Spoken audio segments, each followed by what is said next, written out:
Olá, irmãos e irmãs, a graça e a paz do Senhor Jesus Cristo. Estamos aqui reunidos neste momento para a nossa conexão de oração. Depois de um período aí de recesso, de pausa, nós hoje retornamos então com a nossa conexão de oração. A nossa oração, o nosso desejo é que seja um tempo realmente precioso, onde juntos a gente possa colocar a nossa vida, o nosso coração, a nossa família, a nossa igreja, o nosso mundo, todas as coisas diante daquele que era, que é e que há de vir. Que a gente possa realmente derramar a nossa vida aos pés de Cristo Jesus, o autor e o consumador da nossa fé. Amém? Eu convido você, então, a se preparar para este momento, para que juntos a gente venha a meditar, refletir na palavra do Senhor, hoje que é um tempo tão precioso, a nossa conexão de oração, estamos vivendo aí a epifania, a manifestação do Senhor, aonde nós celebramos a visita dos magos, dos sábios ao Senhor, o batismo do Senhor, a manifestação da salvação que Deus nos deu na pessoa de Cristo Jesus. Nós somos chamados para esse momento de oração pela palavra de Deus que diz assim: alegrem-se os justos e regozijem-se na presença de Deus e se encham de júbilo. A palavra de Deus também diz: levanta-te, Senhor, ó Deus, levanta tua mão. E também a palavra do Senhor diz: Senhor, exalta-te na tua força, então cantaremos e louvaremos o teu poder. Amém e amém. Eu convido você neste momento a fechar os seus olhos. Vamos ao Senhor em oração. Pai Santo, Pai Bendito, glória ao teu nome seja dado, porque o Senhor é aquele que sustenta a nossa vida, o Senhor é aquele que é o nosso Pai, o nosso Criador, o nosso Deus Todo-Poderoso, cheio de amor e de misericórdia. Nós queremos, Deus, render a Ti adoração, louvor, culto, neste momento, Tu que és digno de receber toda a honra, toda a glória, todo louvor. Que a Tua vontade, que o Teu reino, Deus, sejam prioridades na nossa vida, para que assim, Deus, em cada situação, a gente possa realmente, Deus, viver a Tua verdade, para que assim, em cada situação, a gente possa demonstrar o Teu amor que foi dado a nós na pessoa de Cristo Jesus. Fica sobre nós neste momento de oração, nesse momento de estudo, e que sejamos, Deus, todos edificados pela Tua palavra. Essa é a nossa oração, em Teu nome, Jesus. Amém e amém. Amém. Queridos e queridas, a gente vai começar, né, uma outra carta aí. Vocês lembram, a gente já vem há algumas semanas refletindo em algumas cartas, só para a gente refrescar a memória, eu coloquei para vocês. A gente viu Filemon, né, há um tempo atrás, e a gente viu como que essa carta fala exatamente, né, sobre a fé e o amor que mudam tudo. A gente viu como, né, essa carta regada de amor pelo apóstolo Paulo levou realmente Filemon a realmente entender que o que une eles é aquilo que Jesus Cristo, o Rei, fez, e por isso Onésimo deveria ser recebido não mais como um escravo, mas como irmão no Senhor. A gente percebeu, através de Filemon, que o Evangelho de Cristo Jesus não é apenas algo sobre vida após a morte, mas é sobre como os nossos relacionamentos aqui são transformados, são moldados por aquilo que Jesus Cristo fez em nosso favor. Nós também, antes do recesso, vimos aí Judas, e nesse bilhete também, né, escrito pelo irmão do Senhor Jesus Cristo, a gente viu como que nós somos encorajados, exortados a batalhar pela fé que de uma vez por todas foi entregue aos santos. E hoje a gente vai entrar então em 2ª e 3ª João. Hoje, particularmente, a gente vai ver 2ª João, e semana que vem, se Deus quiser, a gente vai conversar um pouquinho em 2ª Pedro. E depois que a gente refletir, estudar um pouquinho em João, 2ª e 3ª João, a gente vai ter uma série longa, que Deus nos dê graça, mas a ideia é depois a gente começar uma série longa, bem tranquila, passo a passo, porção a porção, né, em Apocalipse. Então, se prepare, né, para acompanhar aqui com a gente, ou também presencialmente no nosso encontro de oração. Vamos lá, então? Vamos ler o texto sagrado?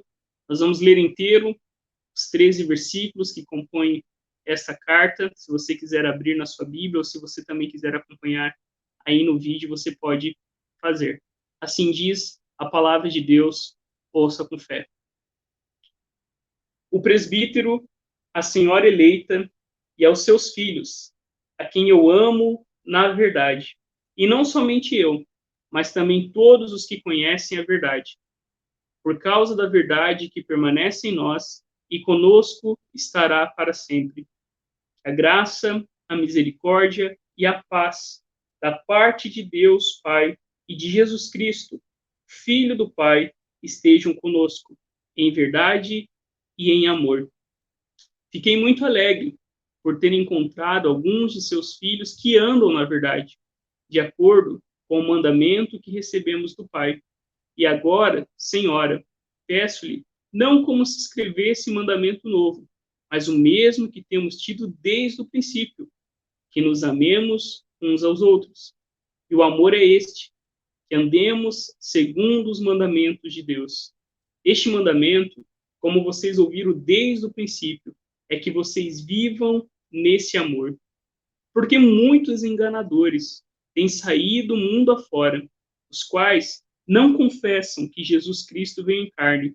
Este é o enganador e o anticristo.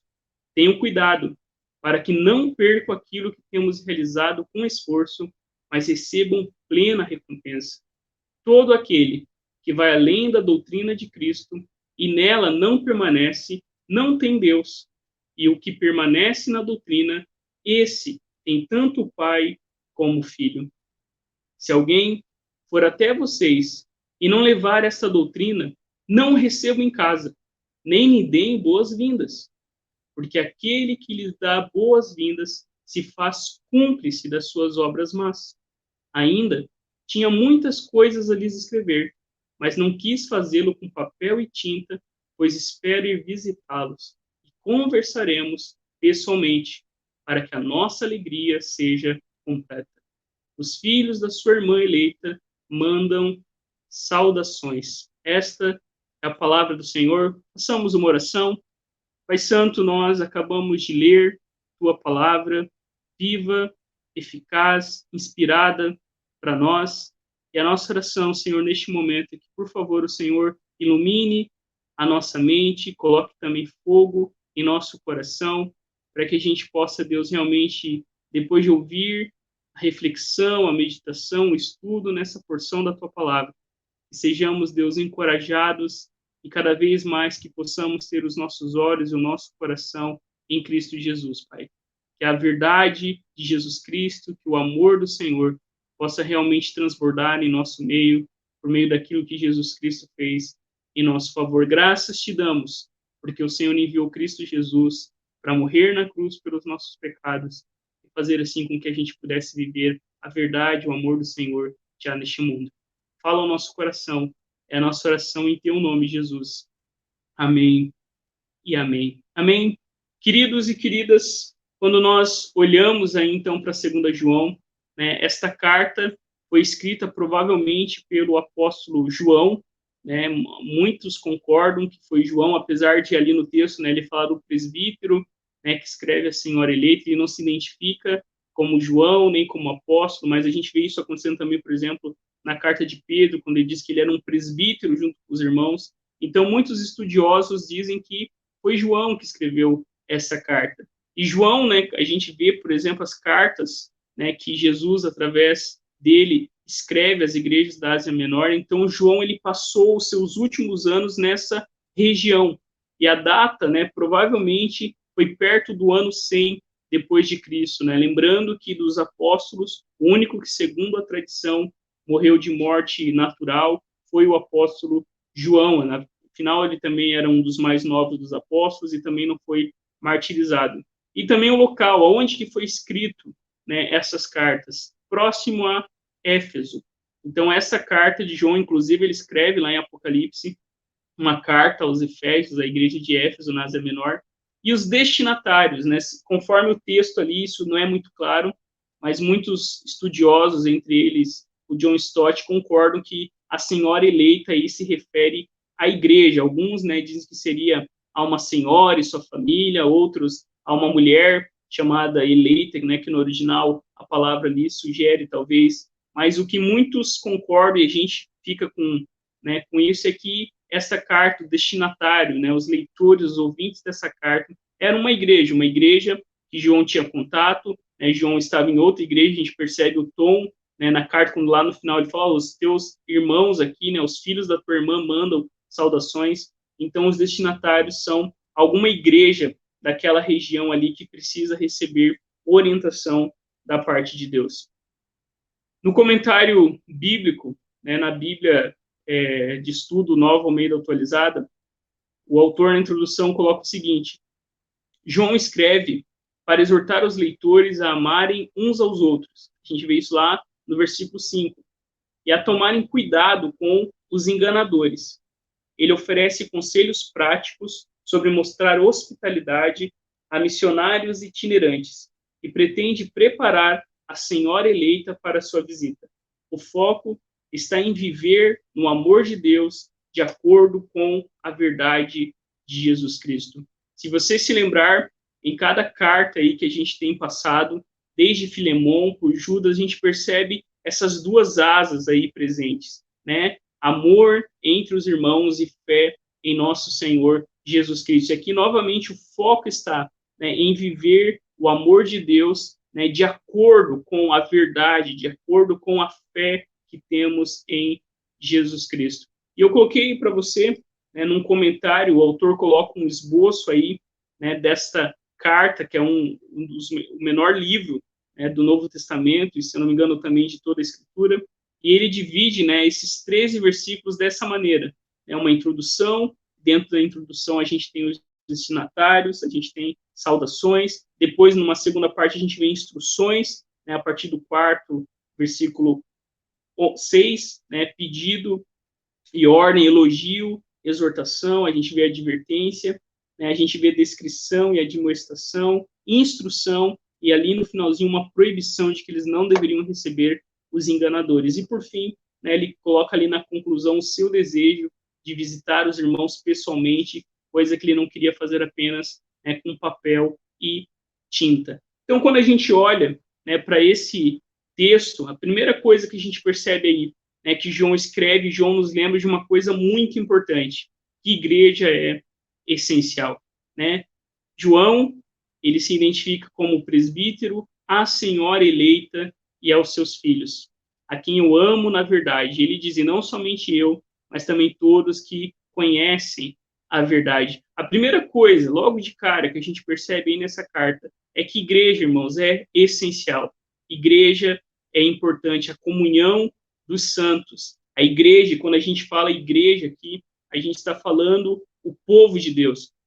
A gente está falando sobre o corpo de Jesus Cristo. A gente está falando sobre o edifício, a lavoura de Deus e tantas figuras, né, no coletivo, no plural, que são usadas para se referir à igreja. E aqui nessa carta, João, o presbítero, escreve a senhora eleita, no original, né, Kyrian eleison, né, quer dizer exatamente, né, uma pessoa que foi escolhida pelo Senhor. E percebam como que a carta realmente mostra essa relação de amor, quando ela diz e aos seus filhos, né? Alguém disse, né, que ninguém que tenha a igreja como mãe terá Deus como pai. É na igreja que a gente é nutrido, que a gente é fortalecido, é na igreja que a gente é inserido após a nossa conversão, o nosso encontro com Jesus Cristo. Num tempo que a gente vive, onde o individualismo, aonde cada vez mais algumas coisas têm levado as pessoas a abrirem mão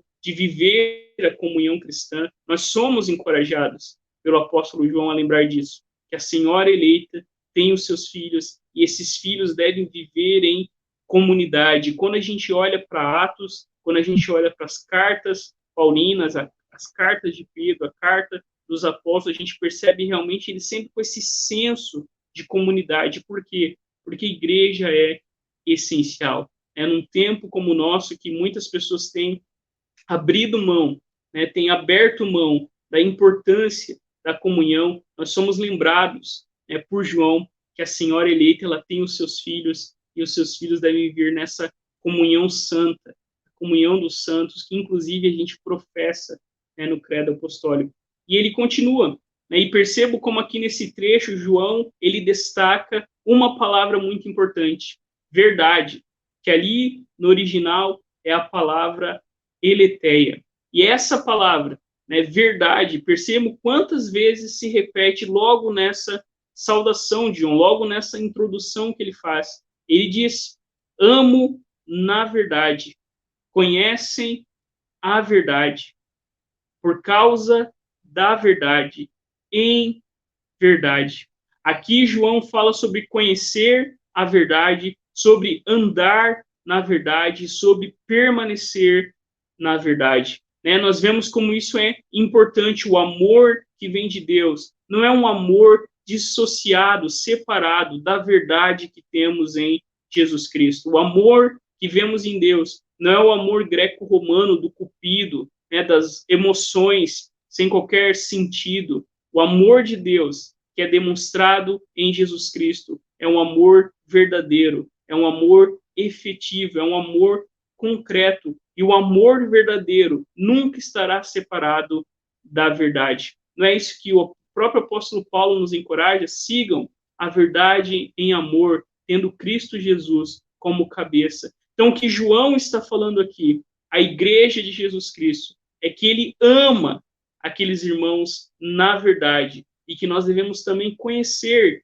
a verdade, andar na verdade e permanecer, perseverar na verdade. E nós sabemos que a verdade aqui não é algo abstrato, que a verdade aqui não tem tanto a ver com a filosofia vigente, mas que a verdade aqui é o próprio Jesus Cristo. E no Evangelho declarou: eu sou o caminho, a verdade e a vida. O que a gente percebe aqui é que a verdade é destacada na carta de João, nos lembrando, irmãos e irmãs, que nós devemos amar uns aos outros em verdade.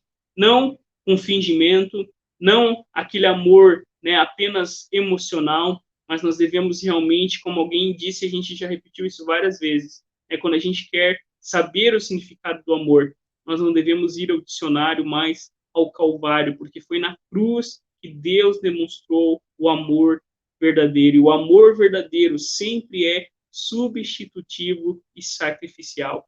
Assim como Cristo entregou a sua vida, João está escrevendo aqui para irmãos e irmãs que estão passando num período conturbado de perseguição, de opressão, e eles são encorajados a conhecerem, a andarem e a permanecerem na verdade. João, ele continua: que a graça, a misericórdia e a paz da parte de Deus o Pai e de Jesus Cristo, Filho do Pai, estejam conosco em verdade e amor. A gente viu isso várias vezes nas outras cartas, né? Como que graça, misericórdia e paz eram usadas pelos irmãos para se saudarem, para se abençoarem, para lembrarem daquilo que Deus havia feito em favor das suas vidas. Graça é o favor imerecido de Deus. Graça é aquilo que Deus nos dá sem a gente merecer, sem a gente poder pagar. E todos os irmãos eram lembrados disso, que cada bênção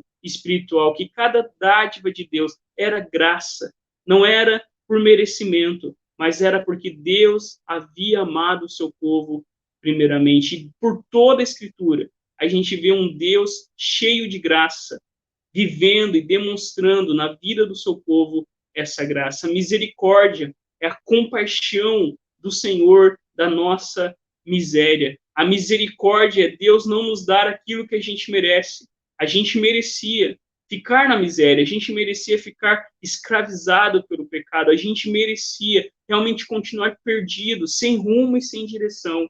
Mas Deus, ele teve compaixão da nossa miséria. Deus sentiu no seu coração a miséria humana, misericardia, né? No seu coração, Deus sentiu compaixão de todos nós. E quando nós olhamos para o ministério de Jesus Cristo, é exatamente isso que nós vemos demonstrado ali, um Deus cheio de misericórdia, o Rei manso e humilde de coração. E por fim, João também fala sobre a paz que aquele que recebe a graça e a misericórdia de Deus pode viver agora em harmonia. Aquele que vive essa realidade do amor verdadeiro que temos em Jesus Cristo. Não precisa mais agora viver com culpa e medo, não precisa mais viver, né, tendo em mente aquilo que as outras pessoas pensam ou vão dizer de cada um, mas nós estamos seguros e vivemos em harmonia, a paz, o shalom de Deus, a completude, a plenitude da gente viver e ter a certeza de que Deus em Cristo Jesus nos ama e não há mais condenação para aqueles que estão em Cristo Jesus. Essas são algumas coisas que a gente percebe aí nesse trecho, mas quando a gente continua no texto, a gente percebe como que Paulo ele fica de sobremodo, né, o texto diz, ele fica muito alegre por ter encontrado alguns dos filhos daquela igreja andando na verdade, de acordo com o mandamento que recebemos do Pai. A alegria que Paulo sente, a alegria que todo aquele que plantou igrejas, que semeou, que João, né, aliás, né, pregou o evangelho, é a alegria que realmente nós experimentamos em saber que Deus ele continua agindo. Né? Quando a gente chega lá no estudo de Apocalipse, a gente vai perceber isso, que Apocalipse foi escrito exatamente para que os irmãos e as irmãs que estavam sofrendo, né, tremenda opressão, perseguição, morte e martírio, eles pudessem realmente sair dali triunfantes, na certeza de que Deus, de que Cristo estava com eles. Paulo aqui sente uma alegria profunda em saber que Deus continua operando, que Deus continua realmente fazendo com que homens e mulheres pudessem sair das trevas para a sua maravilhosa luz. Paulo diz que ele está alegre porque eles permanecem, eles andam, na verdade, de acordo com o mandamento que recebemos do Pai. E que mandamento é esse? Paulo diz que não é um novo mandamento, é a semelhança do próprio Jesus. E ele diz no versículo 5, e agora, Senhor, peço-lhe, não como se escrevesse mandamento novo, mas o que temos tido desde o princípio. E qual que é esse mandamento?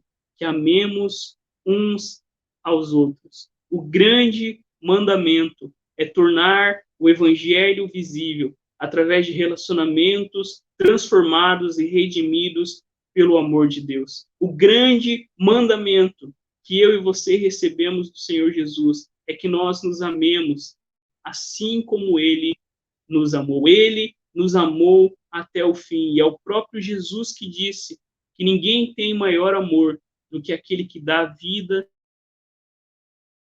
O que Jesus fala aqui para nós, através de João, é que o grande mandamento é realmente que nós devemos amar uns aos outros. E como é possível amar uns aos outros? João não fala aqui, né, sobre o primeiro e grande mandamento, que lá no Evangelho nós vemos, mas João parte da ideia de que para amarmos uns aos outros, nós precisamos primeiro entender e compreender e experimentar o amor que recebemos de Deus. O amor que recebemos de Deus não é um amor volátil, não é um amor que muda, não é um amor que varia, é um amor que permanece. E da mesma forma, nós devemos então viver esse amor nos nossos relacionamentos. Não é fácil, não é simples, mas quando a gente tem diante dos nossos olhos o amor de Deus, que amou pessoas como nós, pessoas desagradáveis, pessoas inconvenientes, pessoas pecadoras, pessoas que não mereciam o amor, mas o desprezo. Nós então olhamos para cada pessoa e somos lembrados disso, que assim como Deus usou de amor para conosco, nós devemos também ser um povo de amor, de perdão e de reconciliação. E ele continua dizendo, e o amor é este, que amor é esse?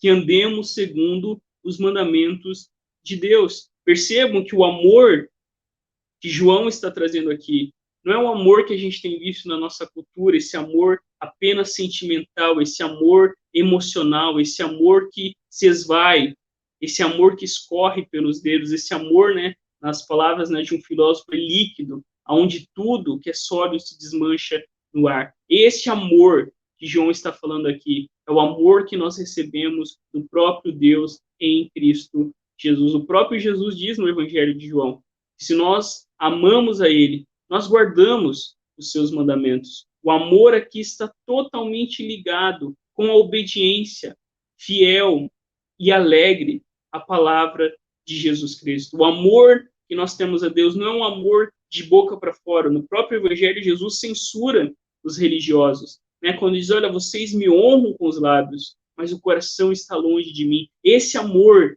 que João está dizendo aqui, que nós desde o princípio ouvimos e que nós devemos viver nesse amor, é o amor que nós vemos que tem forma de cruz. Não é o amor do cupido, não é o amor da cultura, mas é o amor que realmente permanece, como o próprio Evangelho de João diz, que Jesus amou os seus discípulos e os amou até o fim. Não é qualquer amor, mas é o amor de Deus, o amor ágape, que faz com que a gente realmente ame aqueles que não merecem nenhum amor, assim como Deus nos amou em Cristo Jesus. Mas quando a gente continua no texto, João também faz um alerta, porque muitos enganadores têm saído do mundo afora, os quais não confessam Jesus Cristo veio em carne.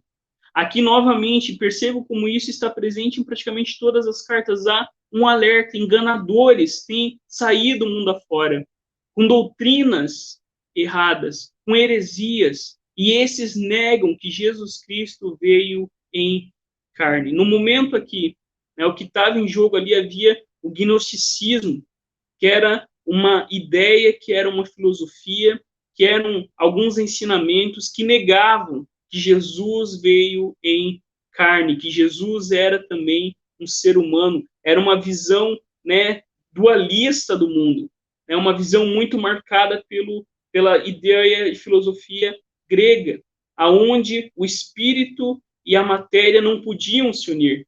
Mas o que Deus faz? Deus realmente se encarna em uma pessoa, Deus se torna homem e morre na cruz, e todos aqueles que negam isso, que negam que Jesus veio, que negam que Jesus encarnou, que negam que Jesus é de fato o homem, esses não são cristãos, esses não compartilham da mensagem central do Evangelho. Por que Jesus tinha que ser homem? Porque Jesus precisava assumir a nossa natureza, nascer, como diz o texto, na plenitude dos tempos, sob a lei, para nos resgatar, nós, os filhos dos homens, que estávamos debaixo da lei. E aqueles que negam que Jesus veio em carne, negam toda a fé cristã, negam aquilo que Jesus Cristo fez na cruz do Calvário, e por isso a mensagem da cruz é tão escandalosa. Por isso que Paulo diz na sua carta que aquilo era loucura, era escândalo para os judeus, loucura para os gregos, porque não entrava na cabeça deles essa realidade de que Deus se tornou homem e morreu na cruz para nos salvar, e somente sendo Deus ele poderia ressuscitar e vencer a morte, para que assim eu e você pudéssemos ser justificados. Nós não podemos, queridos, negar a Jesus Cristo. E existem muitas religiões por aí, muitas falsas religiões, seitas, que negam a Deus e Jesus Cristo como homem. E nós precisamos ficar alertas, porque isso é crucial na fé cristã. Porque isso é importante, porque se Jesus, de fato, não é Deus e homem, o seu sacrifício não seria aceito por Deus, o Pai. E João continua: esses, ele diz, é o anticristo e enganador. Essa figura misteriosa, né, que nós que somos cristãos, muitas vezes temos uma visão meio hollywoodiana, né, meio estranha do que numa cabeça dos judeus eles pensavam. Mas o que João está dizendo aqui é que todos aqueles que negam a Jesus Cristo e assumem o lugar de Jesus Cristo são anticristo, são enganadores. E João vai dizer na sua carta que muitos têm surgido, e por toda a história humana, homens e mulheres, reis, impérios e filosofias que negam que Jesus Cristo é o único rei, o único Senhor, a verdade absoluta, aquele aonde, como diz o texto sagrado, habita a plenitude da divindade. Então nós precisamos ouvir esse alerta, o alerta de que haverá enganadores, anticristos, e anticristo é que é todo aquele que se opõe a Cristo como Messias, como Salvador, prometendo outro Salvador em lugar de Jesus Cristo. E Paulo continua: tenham cuidado para que não percam aquilo que temos realizado com esforço, mas recebam plena recompensa. Tenham cuidado, diz o apóstolo João, para vocês não perderem aquilo que com muito esforço nós demos a vocês. Nós vemos os apóstolos trabalhando incansavelmente. Por exemplo, a gente vê Paulo fazendo um relatório de tudo que lhe havia passado. E João alerta os irmãos: fiquem ligados. Como dizia uma pessoa, abre a baga, vigie, para que vocês não sejam enganados, para que, como o próprio Jesus diz, vigiem, para que vocês não caiam em tentação. E ele termina dizendo que todo aquele que vai além da doutrina de Cristo e nela não permanece, não tem Deus. O que permanece na doutrina, esse tem tanto o Pai como o Filho. Percebam, queridos, a importância da doutrina. Às vezes a gente, acha que doutrina é uma coisa periférica, uma coisa maçante, uma coisa enfadonha, mas não. João aqui está dizendo que aquele que permanece na doutrina, e a doutrina aqui é aquilo que nós recebemos dos apóstolos, aquilo que nós vemos por toda a Escritura, a promessa de Deus sendo cumprida em Jesus Cristo. Se alguém vai além disso, não se satisfaz, não se contenta com a revelação que temos em Jesus Cristo, esses não devem ser vistos como irmãos, mas sim como enganadores e anticristo. Nós não podemos ir além da doutrina de Cristo Jesus. E por fim, a última parte, João diz: se alguém for até vocês e não levar essa doutrina, aqui João dá a dica de como tratar essas pessoas, não recebam em casa, nem lhe deem boas-vindas. João aqui está falando de algo importante. João está falando que a gente não deve nem sequer saudar essas pessoas que negam que Jesus Cristo veio em carne, que negam o senhorio de Jesus Cristo, que distorcem a revelação clara que temos em Cristo Jesus. Lembre, irmãos, a Bíblia existe não para tornar as coisas misteriosas. A Bíblia não existe para que fique uma sensação de uau, a gente precisa descobrir alguma coisa que ninguém descobriu. Muito pelo contrário. A palavra de Deus diz que na plenitude dos tempos, Deus revelou o seu Filho. Aquilo que estava oculto por todo o Antigo Testamento foi revelado em Cristo Jesus. A gente pode até fazer um paralelo com outro escrito de João, Apocalipse. Você sabe o que significa a palavra Apocalipse? Para alguns, quando ouve essa palavra, talvez venha a questão de confusão, de mistério, de coisas para serem descobertas, de símbolos e coisas assim, mas Apocalipse significa revelação, um descortinamento, uma abertura. E é exatamente isso que João está falando aqui. João diz que nós não devemos nem sequer saudar essas pessoas que negam claramente que Jesus Cristo é o Senhor, que ele veio em carne, que ele morreu na cruz e ressuscitou para nossa salvação. E João diz que aqueles que dão boas-vindas, que aqueles que recebem essas pessoas se tornam cúmplices das suas maldades. Eles não seguem a verdade. E por isso nós devemos aqui cuidar com o falso ensino. Nós devemos, queridos, em todas as situações, em cada estudo, em cada culto, em cada encontro da igreja, o que deve estar no centro é Jesus Cristo e este crucificado, a sua obra na cruz. O centro do Evangelho é Jesus Cristo. O centro do Evangelho é a obra consumada de Jesus. O centro do Evangelho é como Deus veio até nós para nos salvar dos nossos pecados e fazer com que o reino de Deus pudesse realmente acontecer no nosso meio. João, ele termina, já idoso, com um coração de pastor, com um coração cheio de amor, com um coração cheio de afeto. Ele diz no versículo 12: ainda tinha muitas coisas a lhes escrever, mas não quis fazê-lo com papel e tinta, pois espero ir visitá-los e conversaremos pessoalmente, para que a nossa alegria seja completa. Percebam que a sensação de João é um pouco parecida com aquela que a gente viveu e tem vivido ainda nesse período de pandemia.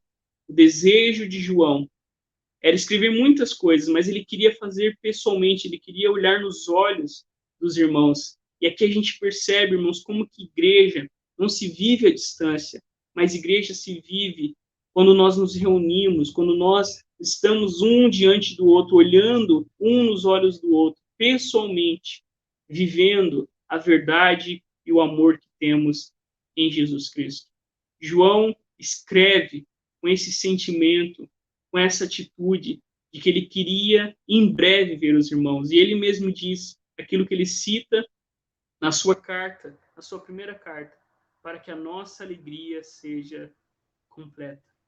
Para que a nossa alegria seja completa, a gente precisa viver a igreja de Jesus Cristo. Para que a nossa alegria seja completa, a gente precisa olhar para a igreja, não apenas como uma instituição, não apenas como um lugar onde existem contradições, onde pessoas pecadoras existem, mas nós devemos olhar para a igreja como a comunhão dos santos, como o lugar onde, apesar do pecado, Deus derrama a sua graça e o seu amor.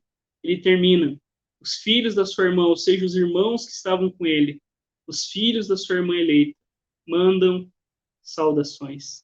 Aqui nós vemos como que o amor de Deus e a verdade de Jesus Cristo não nos leva para longe da igreja, mas muito pelo contrário, nos aproxima de irmãos e irmãs que também são chamados a viver o amor de Deus a cada dia.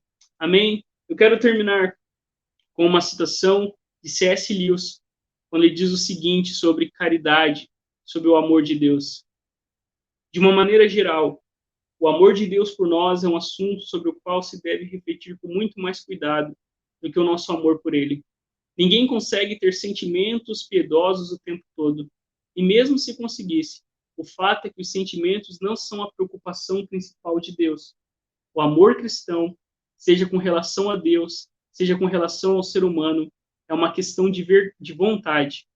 Se estivermos tentando fazer a sua vontade, estaremos obedecendo ao seu mandamento. Ame o Senhor, o seu Deus. Ele nos dará sentimentos de amor, se assim o desejar. Não podemos criá-lo para nós mesmos, e não devemos demandá-los como um direito. Mas o grande ponto a se lembrar é que, embora nossos sentimentos sejam instáveis, seu amor por nós não é. Ele não se desgasta por causa dos pecados que cometemos, ou por nossa indiferença. E, portanto, ele é implacável em sua determinação de que devemos ser curados daqueles pecados a todo custo, seja por nós, seja para ele. Esse texto nos lembra exatamente isso. Que embora as nossas emoções, embora o nosso amor também seja vacilante, o amor de Deus não se desgasta, mas ele permanece para sempre. Se nós estamos unidos a Cristo Jesus, nós podemos viver esse amor a cada dia. Amém? Faça comigo essa oração, todos a uma só voz, que diz assim: vela, ó Senhor amado, pelos que trabalham, ou vigiam, ou choram essa noite. Ordena que teus anjos guardem os que dormem. Cuida dos enfermos. Cristo Senhor, dá repouso aos cansados. Abençoa os que estão perto da morte. Consola os que sofrem. Compadece-te dos aflitos. Defende os alegres. Tudo isso te suplicamos somente por teu grande amor. Amém e amém. Eu convido você a fazer junto comigo essa oração que diz assim: Deus, nosso Senhor, queremos agradecer-te que podemos estar aqui reunidos nessa hora para te invocar, para trazer à tua presença tudo que nos move, para juntos ouvirmos a boa nova da salvação do mundo, para te glorificar. Vem tu agora a nós, desperta-nos, dá-nos a tua luz, sê nosso mestre e consolador. Amém e amém. Eu convido você a fechar os seus olhos. Fala tu mesmo a cada um de nós, de modo que cada um ouça justamente aquilo de que precisa e que lhe serve de auxílio. E ser misericordioso, Senhor, também para com aqueles que em muitos lugares reúnem-se como tua comunidade. Mantém-nos todos em tua palavra. Preserva-nos todos da hipocrisia, do erro, do aborrecimento e da distração. Dá-nos esperança, um testemunho claro e corações alegres por Jesus Cristo, nosso Senhor. Amém e amém. Amém. Queridos irmãos e irmãs, nós vamos ficando por aqui neste momento. Que Deus abençoe a sua vida, o seu coração. Fique atento às nossas programações, às nossas ações, presencial e online. Hoje a gente se reúne, né, aqui em oração presencialmente. Na sexta-feira nós temos o LP, será na casa do Fábio, domingo de manhã, a escola bíblica dominical, e domingo à noite o culto ao Senhor. Venha viver a igreja, venha pessoalmente viver o amor que temos em Cristo Jesus. Que Deus abençoe a sua vida, fique na paz, em nome de Jesus, uma excelente noite. Amém e amém.